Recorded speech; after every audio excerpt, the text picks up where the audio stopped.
अस्सलाम वालेकुम। आप देख रहे हैं बैरिस्टर एहतशाम अमीरुद्दीन को यूट्यूब पर। आज के वीलॉग में जो स्टोरी इमरान खान साहब के हवाले से मैं डिस्कस करने जा रहा हूँ, जो अखबार में छपी है, वो बड़ी दिलचस्प है और ये वीलॉग भी दिलचस्प होने वाला है। जो स्टोरी छपी है अखबार में इमरान खान साहब के हवाले से वो ये है कि इमरान खान साहब पे फ़र्द जुर्म जो आयद हुई है तौहीन इलेक्शन कमीशन के केस की समाअत के दौरान अडियाला जेल में, जहाँ पे इलेक्शन कमीशन ऑफ पाकिस्तान के मेंबरान समाअत के लिए गए थे, तो उसकी अंदरूनी कहानी इस स्टोरी के ज़रिए से अखबार में शाया की गई है। और लिखा यह गया है कि हुआ ये है कि इमरान खान साहब पे जब फ़र्द जुर्म आयद हो रही थी तो वो शदीद गुस्से में आ गए थे और उन्होंने गुस्से में फिर इलेक्शन कमीशन ऑफ पाकिस्तान के मेंबरान को खुल्ला धमकी दी है। और वो जो अरकान थे वो हैरान रह गए इमरान खान की धमकी सुन के।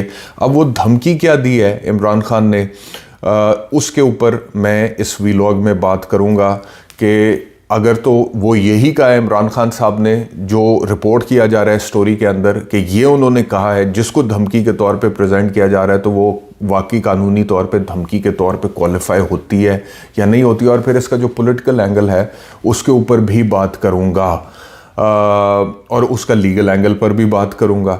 सबसे पहली बात तो यह है कि हुआ क्या जी। हुआ ये है कि ये अखबार में एक स्टोरी छापी गई है कि जब फ़र्द जुर्म आयद हो रही थी इमरान खान साहब के ऊपर, गुज़श्ता रोज़ इलेक्शन कमीशन ऑफ पाकिस्तान के मेंबरान अडियाला जेल में थे और तौहीन इलेक्शन कमीशन और तौहीन चीफ इलेक्शन कमिश्नर की समाअत हो रही थी। और जब उन पर फ़र्द जुर्म आयद होने लगी तो खान साहब शदीद गुस्से में आए और उन्होंने सारे अरकान जो वहाँ पर बैठे हुए थे उनको ये कहा कि तुम सब की शक्लें पहचानता हूँ, तुम्हारे नाम भी मालूम है, इक़्तिदार में आकर तुम सब पर आर्टिकल 6 लगाऊंगा, तुम जिसके कहने पर सब कुछ कर रहे हो वो भी तुम्हें बचा नहीं सकेगा। ये धमकी रिपोर्टेडली लगाई गई है इमरान खान साहब की तरफ से। अब इसके ऊपर बात करते हैं कि ये अगर कहा है इमरान खान साहब ने तो क्या ये धमकी के तौर पे क्वालिफाई करता है। लेकिन सबसे पहले जो मेरा कमेंट है कि अगर ये इमरान खान, लीगल तज्जिया फिर पॉलिटिकल तज्जिया, लेकिन सबसे पहले जो मेरा कमेंट है वो ये है कि अगर तो वाकई इमरान खान ने ये कहा है ना जी, तो क्या कमाल का आदमी है इमरान खान। मतलब कि क्या ज़बरदस्त आदमी है, कितना बाहिम्मत आदमी है, क्या करेज है इमरान खान का, क्या मेंटल स्ट्रेंथ है कि जेल के अंदर बैठा हुआ है। उसको मालूम है कि पूरी हुकूमत और रियासत इमरान खान के ख़िलाफ़ है, पूरा करप्ट सिस्टम इमरान खान के ख़िलाफ़ है और इमरान खान को क्रश करने के दर पे है और वो हरबा इस्तेमाल कर रहा है जिससे इमरान खान को वाइप आउट किया जा सके पाकिस्तान की सियासत से। और इमरान खान को जेल में बिठाया हुआ एक ऐसा शख्स जिसके बारे में लोग गुमान ही नहीं करते थे कि कभी ये जेल की सलाखों के पीछे जाएगा या जेल की सलाखें देखेगा, वो शख्स अब काफ़ी देर हो गई है, 5 अगस्त 2023 से जेल में है और अब इस वक्त 4 जनवरी 2024 है। तो लोगों का ख्याल था सेलिब्रिटी आदमी है, नाजुक होगा, जल्दी टूट जाएगा, शटर हो जाएगा, तस्फिया चाहेगा, मुफाहमत चाहेगा, बॉडी लैंग्वेज चेंज हो जाएगी, गुफ्तगू चेंज हो जाएगी, मोरल चेंज हो जाएगा, कॉन्डक्ट चेंज हो जाएगा, बिहेवियर चेंज हो जाएगा, सोच चेंज हो जाएगी, नज़रिया चेंज हो जाएगा, सेहत चेंज हो जाएगी।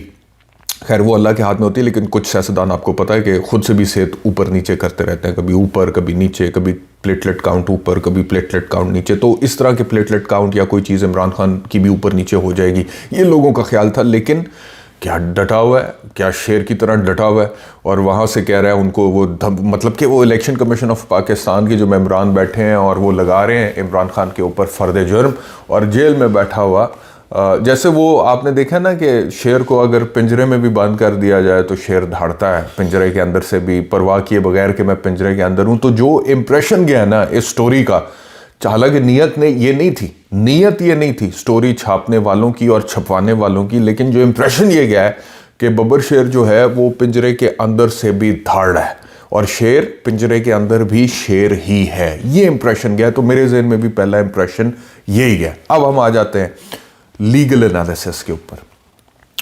लीगल एनालिसिस मेरा ये है कि अगर इमरान खान साहब ने ये कहा भी है कि सारे अरकान को कि तुम सबकी शक्लें पहचानता हूँ और नाम भी मालूम है, इक़्तिदार में आके आर्टिकल 6 लगाऊंगा, तुम जिसके कहने पर सब कुछ कर रहे हो वो भी तुम्हें बचा नहीं सकेगा। अच्छा, पहला जुमला तुम सबकी शक्लें पहचानता हूँ, इसमें क्या क्रिमिनलिटी है, क्या गलत है? कोई आ रहा है, वो देख रहे हैं, वो कह रहे हैं मैं तुम लोगों की शक्लें पहचानता हूँ, बिल्कुल ठीक है। जो इंसान देखता है किसी को वो उसको पहचान सकता है, इसमें तो कोई क्रिमिनलिटी नहीं है।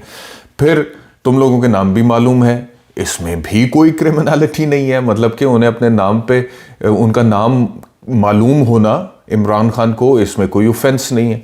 इक्तदार में आकर आर्टिकल 6 लगाऊंगा, इक्तदार में आने की ख्वाहिश रखना भी कोई जुर्म नहीं है, उसमें भी कोई क्रिमिनलिटी नहीं है। आर्टिकल 6 लगाने की नीयत रखना, इसमें भी कोई क्रिमिनलिटी नहीं है। ये सियासतदान on the floor of the house और मीडिया पे ख्वाजा आसिफ और बहुत सारे लोग आपने देखे होंगे, फलाना टमकीनना, ये हर दूसरे शो में बैठ के कहते हैं इसके ऊपर आर्टिकल 6 लगना चाहिए। चीफ जस्टिस पर आर्टिकल 6 लगवा रहे थे बहुत सारे पीडीएम वाले, और बहुत सारे अहम मौक़ों पे आपने सुना होगा पॉलिटिशियंस को आर्टिकल 6 इसके ऊपर लगना चाहिए। तो अगर ये इमरान खान का ये कहना कि आर्टिकल 6 लगाने की नीयत का इजहार करना इज़ क्रिमिनल, तो सबसे पहले तो इससे कई देर पहले बहुत सारे लोग जो ये नीयत का इजहार कर चुके हैं कि आर्टिकल 6 लगना चाहिए, और इमरान खान पे भी कहते थे कि आर्टिकल 6 लगना चाहिए, कि वोट ऑफ नो कॉन्फिडेंस को उन्होंने सप्रेस करने की कोशिश की है 2022 में।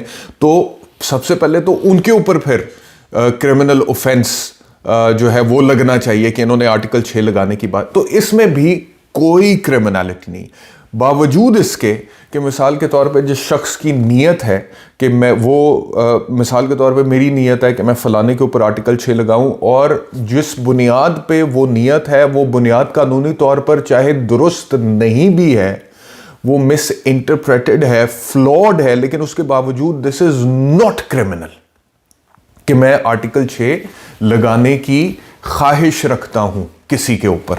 तो इसमें भी कोई क्रिमिनलिटी नहीं।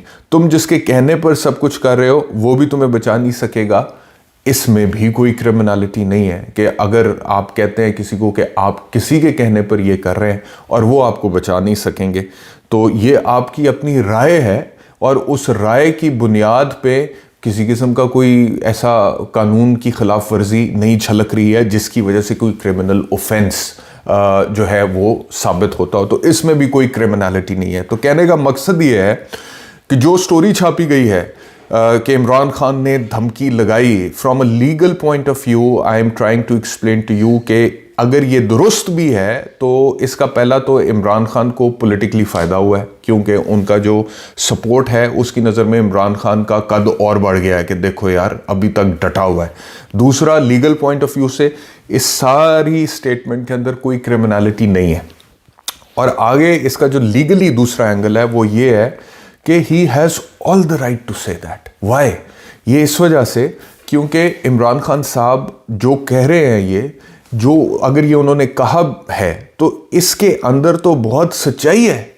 ये तो एग्जैक्टली सिचुएशन के मुताबिक स्टेटमेंट है, क्योंकि जब वो कहते हैं उन लोगों को कि तुम जिसके कहने पर ये सब कुछ कर रहे हो वो तुम्हें बचा नहीं सकेगा और इक़्तिदार में आकर आर्टिकल 6 लगाऊंगा, तो मुझे बताएं कि वो इदारा या वो इदारे के लोग जिनकी जिम्मेदारी है कि पाकिस्तान में आर्टिकल 218 के तहत साफ शफाफ आज़ादाना इंतखाबात कराने हैं, इंतखाबात जो रियासत पाकिस्तान की जमहूरियत की बुनियाद रखते और जिससे पूरे 24-25 करोड़ अवाम का हक़ जमहूरियत जुड़ा हुआ है, अगर वो इदारा जो है अपना काम ठीक तरह नहीं कर रहा और पाकिस्तान में जमहूरियत कमज़ोर हो रही है और वो इस इंटेंशनली इरादतन ये कर रहा है और उसमें पाकिस्तान तहरीक इंसाफ एक पॉलिटिकल पार्टी को वो सिंगल आउट कर रहा है, उसके चेयरमैन को डिस्क्वालीफाई कर रहा है, उसके चेयरमैन के खिलाफ तोशाखाना का केस एक्सक्लूसिवली क्रिमिनल कोर्ट को भेज रहा है, नवाज शरीफ के खिलाफ नहीं भेज रहा, जरदारी, गिलानी, शाहिद खाकान अब्बासी के खिलाफ नहीं भेज रहा, सिर्फ उसके चेयरमैन के खिलाफ भेज रहा है। फिर केस भिजवाकर अपना वकील भिजवाकर उसको सजा करवा रहा है।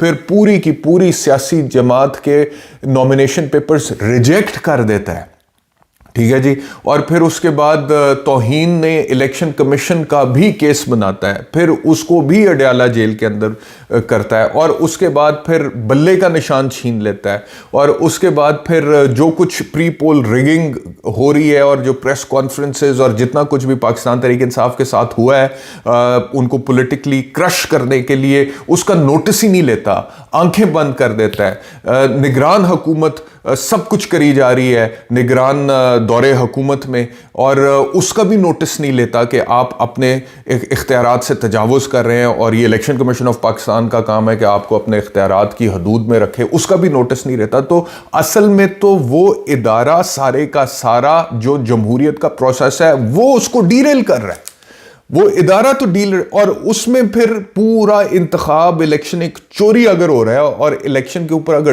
डाका डाल रहा है, तो फिर उस पार्टी का चेयरमैन अगर ये नियत रखता है कि आर्टिकल 6 इसके ऊपर लगना चाहिए, तो वो तो दुरुस्त समझ रहा है कानूनी तौर पर, वो तो सही समझ रहा है।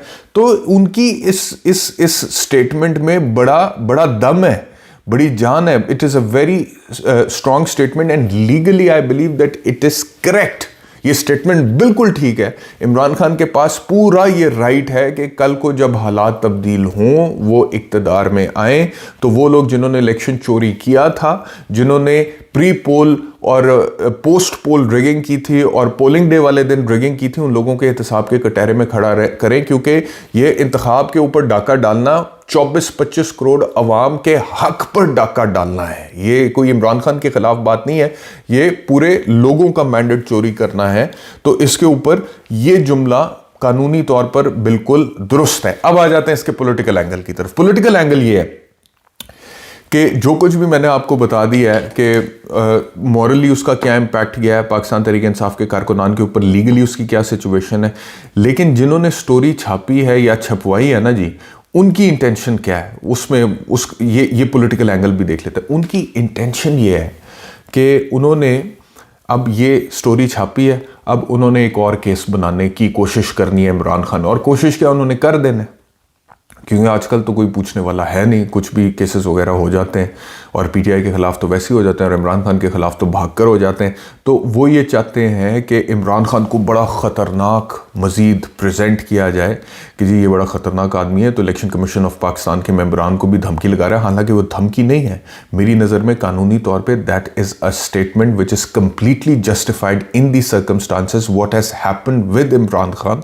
ये उनका राइट है कि वो लीगल रेमेडी अवेल करें उसके खिलाफ, और वो कानूनी रास्ता इख्तियार करें। तो उन्होंने अब सोचा ये है कि इसको स्टोरी को छपवाएं, फिर इसकी बुनियाद पे इमरान खान के ऊपर एक और केस बनवाएं कि जी इमरान खान जो है वो इतना ख़तरनाक है कि वो अभी भी जेल के अंदर बैठा हुआ भी इलेक्शन कमीशन ऑफ पाकिस्तान के मेंबरान को धमकी लगा रहा है। तो वो अगर केस बना भी देंगे तो कौन सा कोई पहला केस है इमरान खान के ऊपर? तौहीन इलेक्शन कमीशन, तौहीन चीफ इलेक्शन कमिश्नर, ऑलरेडी समात हो रही है अडयाला जेल में। ऑलरेडी पाकिस्तान की तारीख में कभी नहीं हुआ था कि किसी पॉलिटिकल लीडर को आप कैद करें और जेल के अंदर ही तमाम केसेस की समात हो रही है, चाहे वो तोशा खाना है, चाहे वो तौहीन इलेक्शन कमीशन है, चाहे वो साइफर है, या वो निकाह का केस है। तमाम केसेस मतलब कि एक सत्यानाश कर दिया पाकिस्तान के जस्टिस सिस्टम का, लीगल सिस्टम का, सिर्फ अपनी जो पॉलिटिकल इंजीनियरिंग है ना उसको, उसके मकासद को हसूल करने के लिए। तो उनका पॉलिटिकल एंगल ये है, वक्ती तौर पे हो सकता है वो उसके मुताबिक कोई केस नहीं आ रजिस्टर भी कर दें, लेकिन इन द लॉन्ग रन मैं समझता हूँ कि इमरान खान साहब का जो स्टेटमेंट है वो बिल्कुल जस्टिफाइड है, और मैंने अपना तज्ज़िया उस हवाले से आप लोगों को दे दिया। आगे चलते हैं जी। तायात नाअहली के हवाले से जो सुप्रीम कोर्ट में प्रोसीडिंग हो रही है, आज चीफ जस्टिस ने वही बात की है जो मैं कहता हूँ कि तायात नाअहली इस्लाम के जो प्रिंसिपल्स हैं उसके भी ख़िलाफ़ है। कोई इंसान दूसरे इंसान को तायात नाअहल नहीं कर सकता। और दूसरा ये है कि मंसूर अली शाह ने भी आज बोल दिया है कि कानून आ चुका है और 5 साल मुद्दत का तयन हो चुका है। तो इन हालात में अब आप जल्दी देखेंगे कि ताहयात नाअहली की पाबंदी मियां नवाज शरीफ और जहांगीर तरीन पे ख़त्म हो जाएगी। जल्द फैज़ हमीद ने जवाब जमा करा दिया, उसको कमीशन को फैज़ाबाद धरना में और हुकूमत के ख़िलाफ़ साजिश के इल्ज़ामात की तरदीद की है। और पाकिस्तान तहरीक इंसाफ ने बल्ले का निशान छिन जाने पर एक बार फिर सुप्रीम कोर्ट से रुजू कर लिया है, और नैब जो है उसने 10 साल की डिस्क्वालिफिकेशन इस्लामाबाद हाई कोर्ट के जस्टिस मोहसिन अख्तर ख़यानी और समन रिफत इम्तियाज़ के ज़रिए दोबारा बहाल करवा लिए।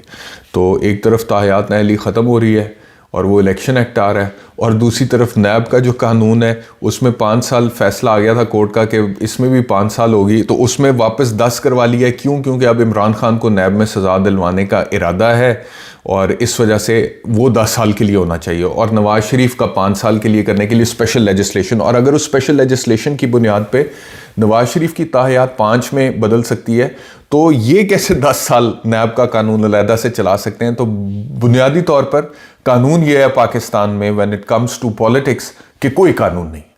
पाकिस्तान में कानून ये है when it comes to politics कि कोई कानून नहीं है। अल्लाह ताला पाकिस्तान की रहमत पर हाल फरमाए। बहुत शुक्रिया, अपना ख्याल रखिए, अल्लाह हाफ़िज़।